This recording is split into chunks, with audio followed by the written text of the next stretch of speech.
Bonjour tout le monde. Alors, quoi de plus pertinent que vous parler de la canicule ou vous parler de s'entraîner dans la canicule ou avec la canicule?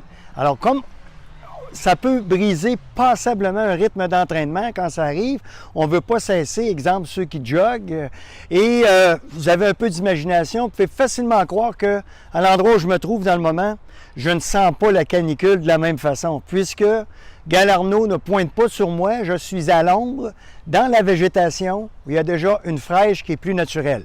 C'est certain que si vous n'êtes pas capable d'avoir d'endroits comme ça près de chez vous, c'est pas le temps, c'est l'heure du midi de faire ça en plein soleil. Et sinon, vous pouvez modifier votre course dans une marche active.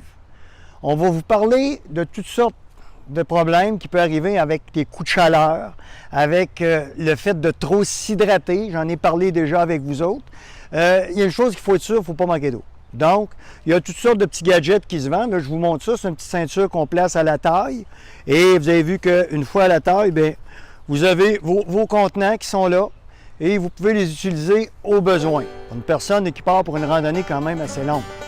Maintenant, soyez certains d'une chose, c'est moins propice aux blessures parce qu'on est déjà monté en température. C'est déjà pas mal.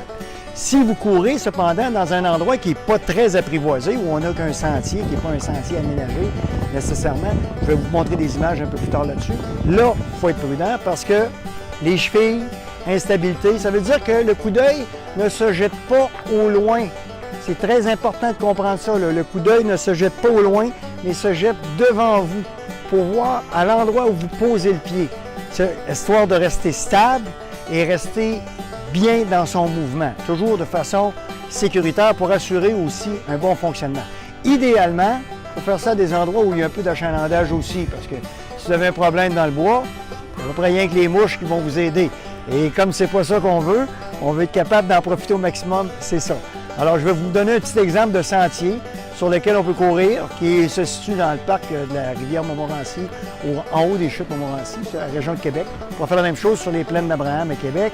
On pourra faire la même chose dans le parc des Grands Jardins quand on est prêt, secteur de la vallée de la Jacques-Cartier. Je n'aurais pas couru 15 minutes à cette chaleur-là avec ce soleil-là. Alors qu'ici, dans la forêt, naturellement, il y a un petit peu moins de vent, mais tu as la fraîche des bois et tu es à l'ombre à 85-90% du temps, ce qui fait que c'est potable. Il faut quand même se méfier. L'humidité fait en sorte qu'on transpire plus, on évapore plus. Alors, il faut être prudent sur l'eau et l'hydratation. Bonne course!